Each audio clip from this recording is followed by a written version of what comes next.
And quite frankly, this broad-based delegation of tariff authority, this is new. Like, maybe you've got Algonquin that helps you.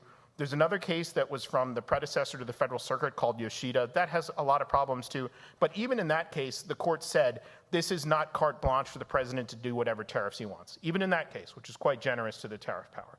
So in order to uphold this here, it's not that you're, oh, we're not bringing back non-delegation doctrine. You were saying that all these cases and all this reasoning and all of this through history was wrong, and now we're going to give this just broad grant of authority.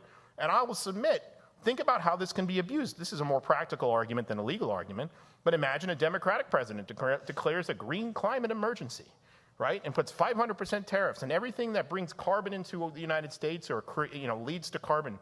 They can craft economic or environmental policy using those tariffs in a tremendous way that really resembles what President Obama tried to do with the case that ended up being West Virginia v. EPA. These are the sorts of core legislative functions that the founders wouldn't even trust a unicameral legislator with. They had to give it to a bicameral legislator. Madison was afraid the unicameral legislator would run wild and do all this sorts of wild stuff. Certainly, they didn't mean to trust this very powerful authority to one person.